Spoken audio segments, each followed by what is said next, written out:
नमस्कार मंडळी, स्वागत आहे तुमचं पुन्हा एका नवीन व्हिडिओमध्ये.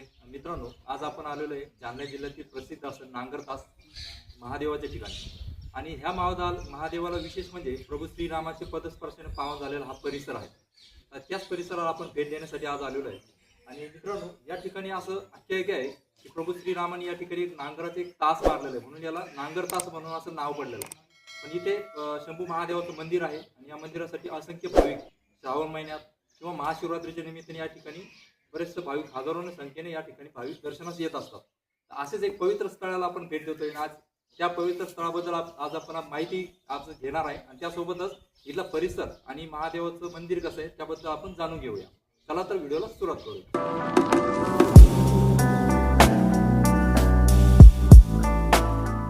अभिजित शिजूळ मित्राच्या चॅनलला सबस्क्राईब करा आणि शेजारची जी बेल बटन आहे तिला ऑल वरती सेट करा, जेणेकरून तुम्हाला असेच नवनवीन व्हिडिओचे नोटिफिकेशन लगेच मिळतील.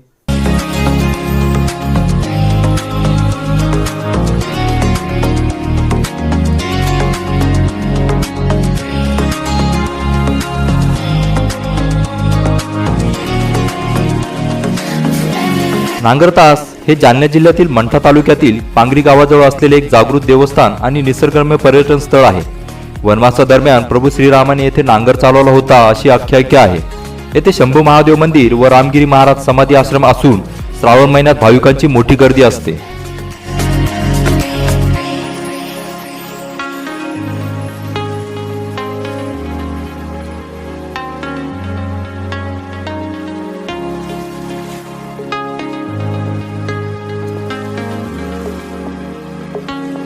हे ठिकाण प्रभू श्रीरामाचे 144वे वनवासाचे ठिकाण मानले जाते. निसर्ग सौंदर्याने नटलेले असून डोंगर दऱ्यांमध्ये वसलेले आहे. हे पावसाळ्यात अधिकच सुंदर दिसते. येथे प्रमुख आकर्षण हे शंभू महादेव मंदिर आहे.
नांगरतास येथे खोलदरीत महादेवाचे पुरातन हेमाडपंथी मंदिर असून 3 बाजूने उंच डोंगर आहे.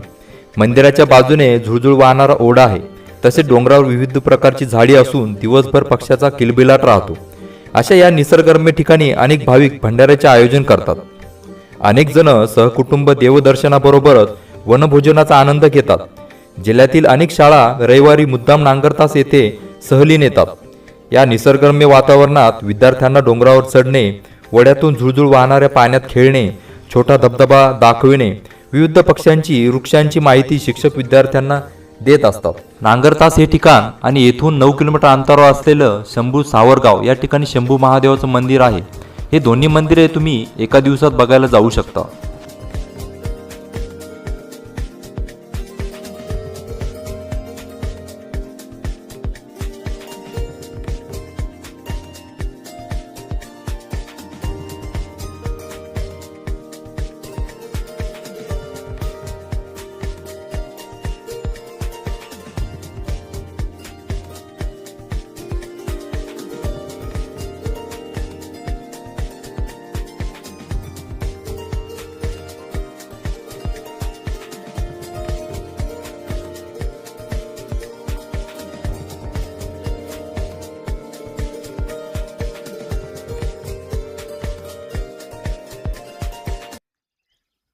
तर मित्रांनो, या स्थळाच्या नांगरतास या स्थळाबद्दल अशी आख्यायिका आहे की या ठिकाणी प्रभू श्रीरामाने नांगर चालवले आणि हे जे ओळखणी दिसत आहेत ना, त्या पूर्ण नांगर चालवण्याचेच ओळखण आहे. हे बघू शकता तुम्ही. आणि या साईडला सुद्धा खुणा दिसतात. आणि हा जो प्रवाह आहे नदीचा, त्याच ठिकाणी हे असं नांगर चालवल्याचे वळखणी या ठिकाणी दिसतात आपल्याला. आणि याच ठिकाणी काही शिवलिंग या खडकामध्ये कोरलेले आहेत, ते पण आपण बघूया. हे बघा, खूप सुरेख आणि आजही ते अस्तित्वात आहे. हे विशेष म्हणजे हे बघू शकतो, हे एक शिवलिंगचा आकार आहे या ठिकाणी. आणि अजून एक दाखवतोय या ठिकाणी. हे बघा, या ठिकाणी सुद्धा एक शिवलिंग कोरलेलं आहे. आणि या ठिकाणी पण आहे, पण हे थोडंसं जीर्ण झालेलं आहे. आणि बहुधा बऱ्याच ठिकाणी या ठिकाणी शिवलिंग कोरलेले आपल्याला नजरेस पडते. बघू शकता. हे बघा, याचा आकार बघा तुम्ही. हे बघा, म्हणजे असं जे नांगर चालवल्याचं या ठिकाणी ओळखणी आजही आहे. हे बघा, इथे पण सुद्धा एक शिवलिंग कोरलेलं. हे बघा, बघू शकता. हे शिवलिंगचं या ठिकाणी असे दर्शवतात की या ठिकाणी नक्कीच प्रभू श्रीरामांनी नांगर चालवले असेल. कारण हे जे शिवलिंग हे अजूनही दर्शवतात या स्थळाचं महत्त्व. जवळपास मार्च एप्रिलपर्यंत या ठिकाणी पाणी असते. तर मंडळी, खूप दिवसापासून नांगर तास आणि शंभू महादेव या ठिकाणी आपलं यायचं बाकी होतं. आणि फायनली आपण त्या ठिकाणी स्थळाला येऊन आपण भेट दिली आणि याबद्दल आपण माहिती पण जाणून घेतली. आणि मंदिर कशा प्रकारे आहे हे याबद्दल सुद्धा आपण बघितलं आहे. आणि मित्रांनो, पाठीमागचा जो भाग दिसतोय आपल्याला, हे नांगर तास जे प्रभू श्रीरामाने जे नांगर चालवल्याचं आहे, या ठिकाणी अजूनही ती वळखण त्या ठिकाणी दिसतात. आणि त्या ठिकाणी बरेचसे शिवलिंग कोरलेले आहेत, ते आजही त्या ठिकाणी आहे. त्यामुळे त्या स्थळ आणि महादेवाचं जे मंदिर याचं अंतर जवळपास 200 मीटर तरी असायला पाहिजे. आणि 200 मीटर अंतरावरती त्या ठिकाणी जवळपास 4 ते 5 शिवलिंग कोरलेलं आहे. म्हणून त्या स्थळसुद्धा महत्त्वाचंच असेल. आणि बऱ्याचशा जणांना माहिती नाही राहत, त्यामुळे आपण 200 मीटर मंदिरापासून 200 ते 300 मीटर अंतरावर जाऊन त्याच ठिकाणी सुद्धा थोडं का होईना आपण शूट घेतलेलं आहे. कारण ते स्थळ बारकाईने बघणं हेच आपला दृष्टिकोन आहे. आणि या स्थळाला आलो म्हणजे आपण बारकाईने सर्व गोष्टी आपल्याला दाखवायलाच गेल्या पाहिजे. चला तर मित्रांनो, आता याच्यानंतर आपल्याला जायचं आहे शंभू महादेव सावरगाव या ठिकाणी. आणि त्या ठिकाणी सुद्धा प्रभू श्रीरामाने स्थापन केलेलं शिवलिंग आहे. त्या शिवलिंगाच्या दर्शनासाठी आपल्याला आता पुढे जायचं आहे. आणि मित्रांनो, पुढचा जो व्हिडिओ आपला शंभू सावरगाव या ठिकाणचा आहे.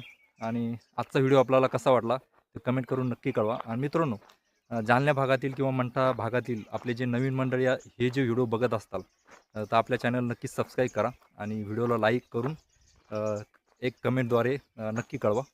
चला तर मित्रांनो, पुढच्या व्हिडिओमध्ये भेटूया. तोपर्यंत जय श्रीराम.